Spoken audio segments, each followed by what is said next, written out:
Depuis mon enfance, ma vie était comme un livre de souffrance. Mon cœur était tellement meurtri que j'ai dû vivre dans la méfiance et le manque de confiance. Un jour,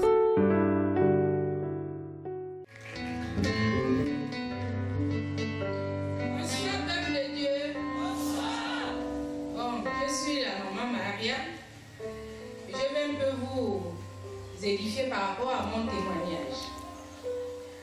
Avant cela, vous avez chanté un cantique. J'aimerais que la régie m'aide.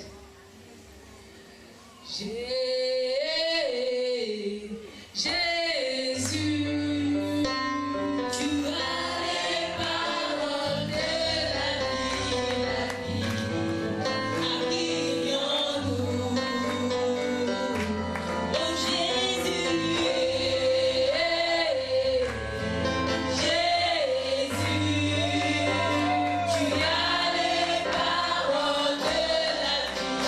la vie, accueillons-nous.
Marianne.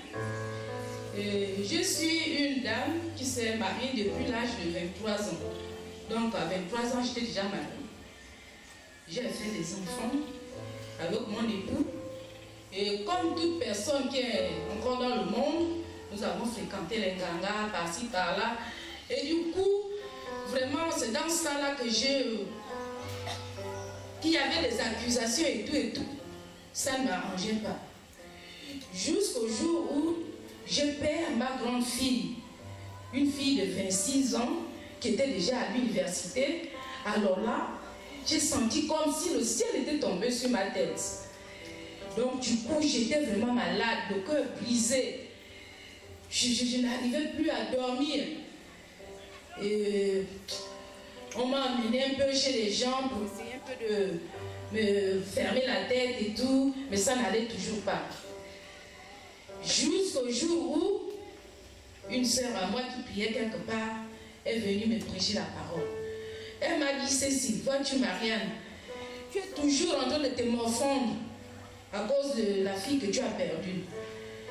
Ne vois-tu pas que si tu étais en Jésus, peut-être que tu n'aurais pas perdu cette fille? Alors là, j'ai dit, ah, vraiment. Elle m'a aussi dit que, regarde, même l'enfant qui a déjà eu le bac, il a déjà le BTS, il ne trouve pas le travail. Essaye un peu d'arriver, accepte Jésus, c'est comment? Alors là, j'ai senti comme s'il y avait quelque chose qui a boosté mon cœur. J'ai dit, là, vraiment, je pense que c'est là que je vais trouver la guérison, c'est là que je vais trouver la libération. Alors, comme elle m'a prêché la parole un samedi, le dimanche matin, je me suis rendue là où elle priait. Nous étions là-bas, mais ce n'était pas vraiment ça. C'était pas vraiment ça. Je cherchais vraiment la face de Dieu. Je disais que je suis Jésus. J'ai vraiment soif de ta parole. En même temps, elle aussi, elle a découvert que au Bon Samaritain, vraiment là-bas, il y avait la parole. Elle m'a amenée là-bas. Et quand je suis arrivée, vraiment, j'ai vu que vraiment il y avait la parole. Et du coup, à la maison, c'était maintenant le feu avec mon époux.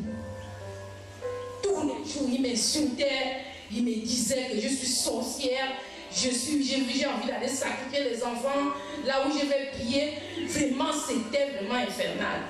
Mais malgré ça, je suis restée calme. Malgré les injures, malgré tout ce qu'il me disait, il racontait aux parents partout, jusqu'à dire que c'est moi qui ai même tué ma fille. J'ai dit, c'est pas ça. Jésus, si c'est vraiment toi que j'ai pris, alors là, je ne vais pas laisser. Je ne vais pas le laisser. C'était comme ça. Tout le temps, il arrivait même à me démonter même le lit conjugal, me jeter dehors. Là, tu ne dors plus dans ma chambre parce que toi, c'est oh Dieu, Dieu c'est quoi? Tu es là, hein? Tu es déjà vieille, maintenant tu dis que Dieu, les autres acceptent Dieu quand ils sont jeunes. Je dis mais non, avec Dieu il n'y a pas d'âge. Avec Dieu il n'y a pas d'âge. Que l'on soit jeune, que l'on soit vieux, que l'on soit comment dans un pays quelconque, avec Dieu il n'y a pas d'âge. Je restais toujours calme. Du coup, quand on amène même les enfants à l'assemblée pour prier, quand on arrive à la maison, il les menace. Je ne veux plus payer l'école, je ne veux plus payer la nourriture, beaucoup de choses. Jusqu'à ce qu'il m'a même privé de nourriture pendant 1 an. Mais comme j'ai quand même un boulot, j'ai dit je vais mettre mon salaire à contribution. Donc pendant 1 an, c'est moi-même qui payais la nourriture des enfants à la maison. J'avais 8 gosses avec les petits-fils et tout. J'ai fait cela. Lui, il continue toujours à me parler de tout et de rien. Mais je n'ai jamais baissé les bras. Jusqu'à présent. Mais quand bien même, il paye la nourriture à la maison, il donne de l'argent aux enfants, mais il continue toujours à ne pas vouloir.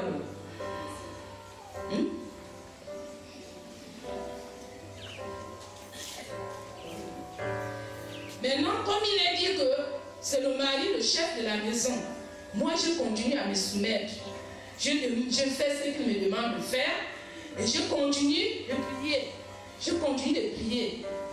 Donc, je demande aussi aux enfants, quand ils demandent aux enfants de rester à la maison, je dis aux enfants d'obéir à leur père. Parce que l'enfant doit aussi obéir à son papa. Donc, c'est comme ça que je vis. Mais je ne baisse pas les bras. Je sais que Jésus va faire quelque chose. Je sais que Jésus va glorifier son nom. Donc, je ne baisse pas les bras. Je continue à persévérer. Venir, parce que parfois, quand on perd un enfant, on est abattu. On cherche à aller voir les gens pour savoir qui a fait ça. Mais moi, je vous demande de vous attacher au Seigneur. Parce que la solution est en lui. Il ne faut pas baisser les bras. Il faut continuer à prier. Et je voudrais aussi demander aux jeunes sœurs et à nos filles qui ont déjà accepté le Christ de persévérer. Parce que quand on accepte le Christ étant jeune, vraiment, c'est la meilleure. Quand on se met d'abord dans le monde et qu'on vienne en Christ, avec tout ce qu'il y a à gauche, à droite, c'est compliqué. Mais on doit toujours persévérer. Mais un jour, j'ai fait la rencontre d'un être immense. Il porte un nom où réside toute sa puissance.